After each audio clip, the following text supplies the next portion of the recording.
Assalamualaikum warahmatullahi wabarakatuh. Jadi di sini kita akan belajar mengenai database.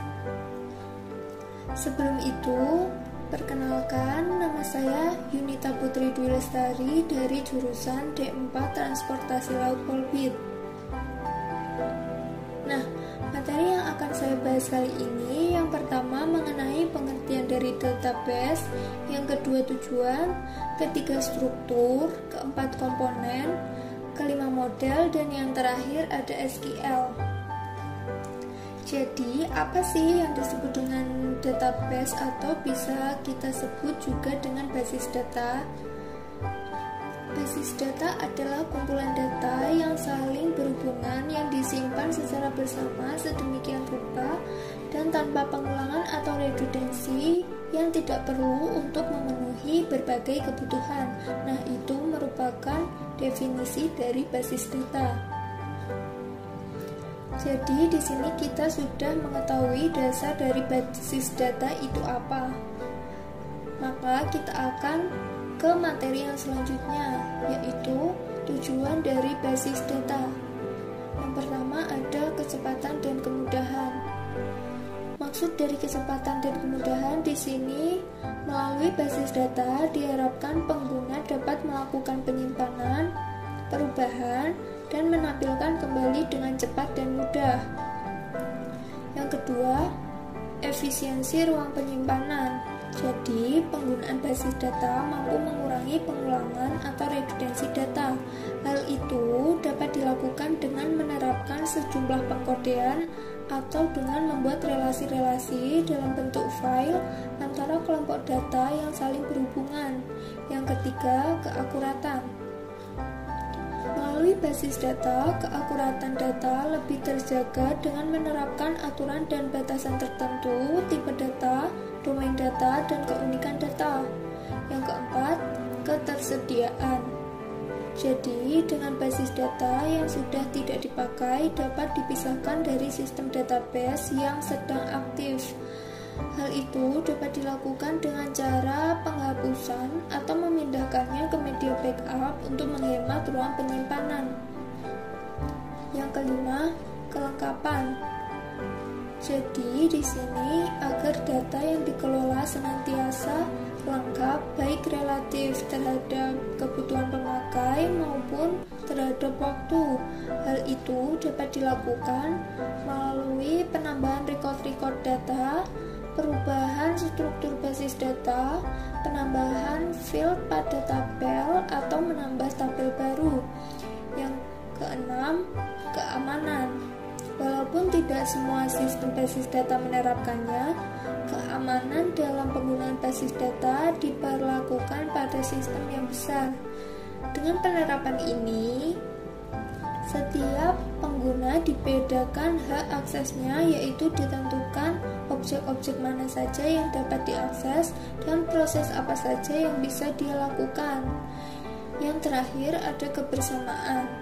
Nah, yang dimaksud kebersamaan di sini agar data yang dikelola oleh sistem mendukung lingkungan multi-user dengan menjaga atau menghindari munculnya problem baru seperti inkonsistensi data atau kondisi deadlock. Selanjutnya, struktur dari database.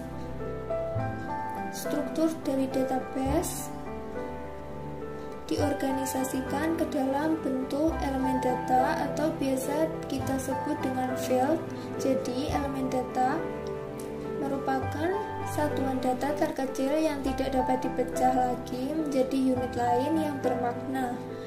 Contohnya, misal data siswa terdiri dari NIT, nama, alamat, telepon, atau jenis kelamin. Yang kedua, ada rekaman atau record. Rekaman adalah gabungan sejumlah elemen data yang saling terkait. Nah, istilah lain dari record ini adalah baris atau tuple. Yang terakhir ada berkas atau file. Berkas adalah himpunan seluruh record yang bertipe sama. Selanjutnya, ada komponen dari database. Nah, basis data adalah suatu sistem yang dibangun oleh beberapa komponen. Nah, diantaranya yang pertama terdapat perangkat keras atau kita sebut juga dengan hardware. Perangkat keras dalam sistem komputer, dalam sistem pengelolaan basis data digital, perangkat utama sebagai pengelolaan data adalah komputer. Yang kedua, perangkat lunak aplikasi atau biasa kita sebut dengan software. Perangkat lunak ini digunakan untuk mendukung proses pengelolaan basis data, misalnya bahasa pemrograman C. Yang ketiga ada sistem operasi. Sistem operasi merupakan perangkat lunak yang digunakan untuk mengelola aplikasi basis data dan penggunaan sumber daya komputer. Yang keempat ada database management system atau biasa kita sebut juga dengan DBMS.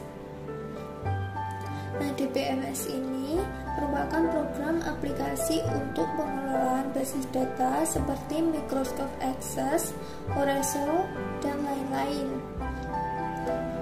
Yang kelima ada pemakai atau user, yaitu pengguna yang terlibat dalam pengelolaan basis dan penggunaan basis data. Dan yang terakhir ada basis data lain. Nah, di sini yang dimaksud dengan basis data lain yang mempunyai keterkaitan dan hubungan dengan basis data itu sendiri, berisi atau memiliki objek-objek basis data seperti file, tabel, indeks, mempunyai definisi struktur baik untuk basis data maupun objek-objek secara detail. Nah, selanjutnya ada model dari database. Nah, model ini dikelompokkan menjadi dua. Yang pertama ada model hierarki. Dalam model ini, data disusun menurut struktur pohon. Puncak dari hierarki disebut dengan root, sedangkan entitas atau interface di bawahnya dikenal sebagai induk atau bisa disebut juga dengan parents. Entitas induk mempunyai beberapa subentitas yang disebut anak atau bisa disebut juga dengan child. Entitas dalam model hierarki dilambangkan dengan 4 persegi panjang, sedangkan relasi atau hubungan dengan entitas lain dinotasikan dengan garis. Selanjutnya ada model jaringan. Nah, dalam model jaringan, entitas induk maupun anak bisa lebih dari 2. Model ini merupakan pengembangan model hierarki.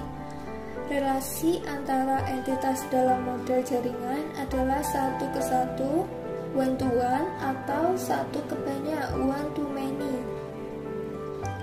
Data model tidak diperbolehkan terdapat relasi banyak, many to many. Untuk membuat relasi many to many, dalam jaringan model dibutuhkan entitas perantara yang disebut sebagai rekaman silang. Nah, selanjutnya SQL. SQL adalah sebuah bahasa yang digunakan untuk mengakses data dalam DBMS.